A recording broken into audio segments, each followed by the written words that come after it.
Hello friends, welcome back to my channel. দেখো, আজকে আমরা the Bengal sailors by Sarojini Naidu এই কবিতাটা নিয়ে একটা আলোচনা করব। ফার্স্টে আমরা দেখে নেব সরোজিনী নাইডু সম্পর্কে। সরোজিনী নাইডু কে ছিলেন এই সম্পর্কে আগে আমরা দেখে নেব। সরোজিনী নাইডু 13ই ফেব্রুয়ারি 1879 সালে তার জন্ম, এবং 2nd মার্চ 1949 তিনি মারা যান। Was an Indian political activist and poet who served as the first governor of Uttar Pradesh after India's independence. এই কোশ্চেনটা কিন্তু দিতেই পারে তোমাদের এমসিকিউতে। She played an important role in the Indian independence movement against British Raj. She was the first Indian woman to be president of the Indian National Congress and appointed governor of a state. স্টেটটা বলে দিলাম, Uttar Pradesh state.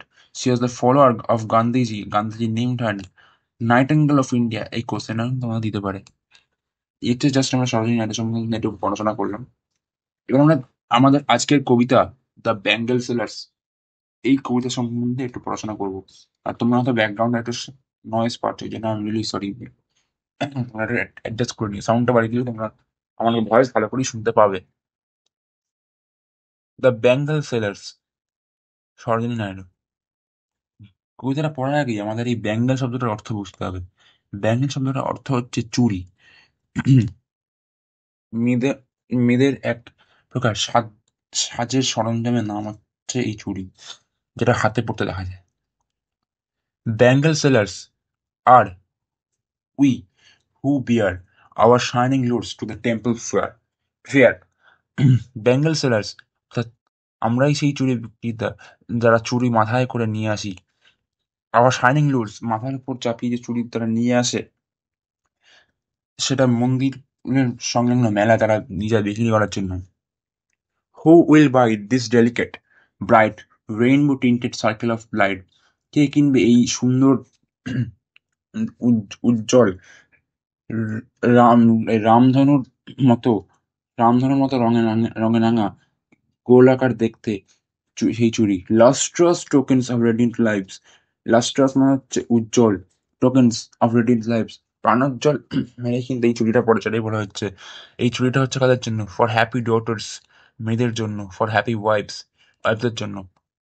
আরেকটা জিনিস তোমরা খেয়াল করবে, আমি তোমাদের William Wordsworth the poet of Westminster bridge এই গল্পটা, এই কবিতাটা পড়ানোর সময় কি বলেছিলাম, রাইমিং স্কিম বলে একটা জিনিস বলেছিলাম। তোমরা কবিতাটা দেখলে ওখানে বুঝতে পারবে, আমি এখানে তখন একটা বলে দিচ্ছি।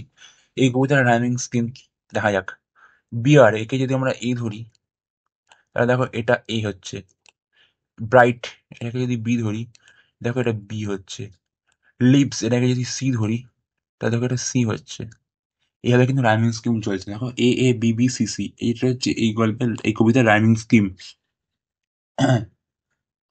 যেহেতু এটা দূরে দূরে করে মিলছে, যেন নাম হচ্ছে রাইমিং কাপলেট। লিখে দিচ্ছি আমি। রাইমিং, রাইমিং কথাটা কেন বলছে সেটাই বলে দিচ্ছি। রাইমিং কাপলেট, রাইমিং কথাটা বলছে তার কারণ, তার একটা মানে রয়েছে। রাইমিং কথাটা বলছে তার কারণ, তার একটা মানে রয়েছে। রাইমিং কথাটা হচ্ছে তার ছন্দ। কাপলেট এখন ছন্দ যেমন রয়েছে বিয়ারের সাথে ফেয়ার, আর রাইমিং বলছে তার কারণ একটা মানে রয়েছে, দুটো লাইনে মানে রয়েছে, এই জন্য রাইমিং। ওকে, তারপর আমরা সেকেন্ড স্ট্যান্ডার্ড দেখবো। এই ফার্স্টটা হয়ে গেল, এবার সেকেন্ড স্ট্যান্ডার্ডটা দেখবো। একটু অন্য কালার নিয়ে নিই।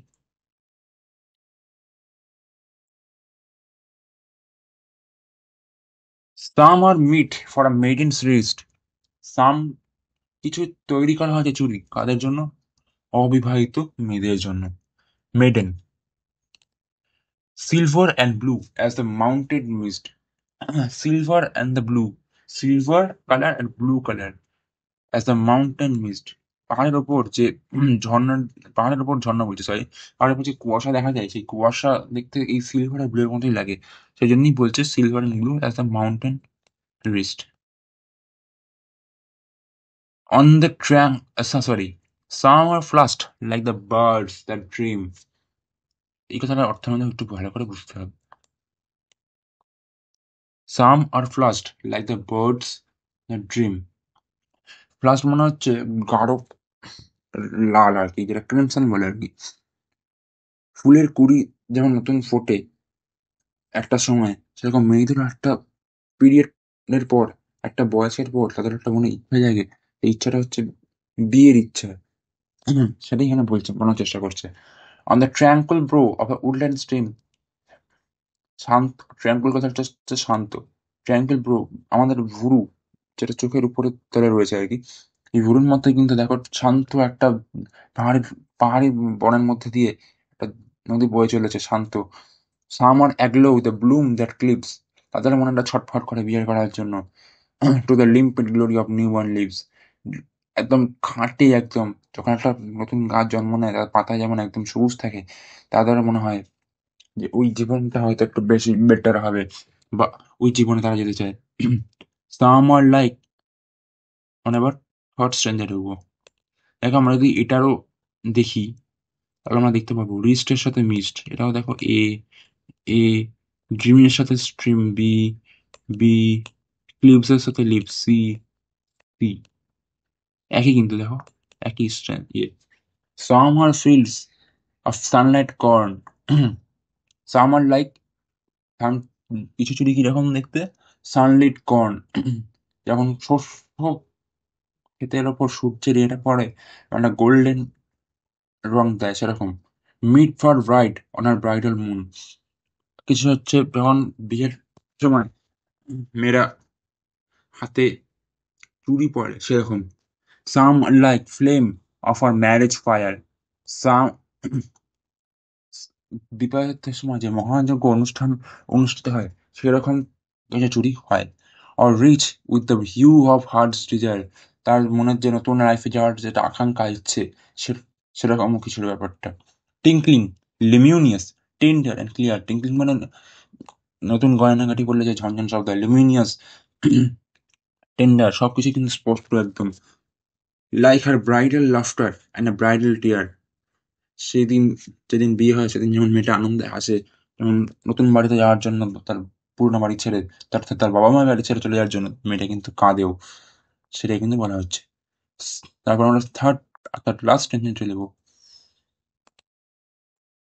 সাম are purple and gold flecked grey, for কিছু হচ্ছে পার্পল কালারের, কিছু হচ্ছে গোট ফ্লেক গ্রে কালারের। For she who has journeyed throughout life with, সেই লাইফ, একটা নতুন লাইফ শুরু করে তার কিন্তু জীবনটা এতদিন পর্যন্ত চলে এসছে।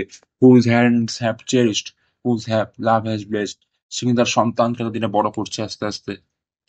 And cradle fair sons on her faithful breast, যখন তার কোনো মা তার সন্তানকে দুগ্ধপান করে, তখন যে দূরে দূরে দুগ্ধপান করে সেটার জন্য বলা হচ্ছে ক্রেডল ফেয়ার সন্স।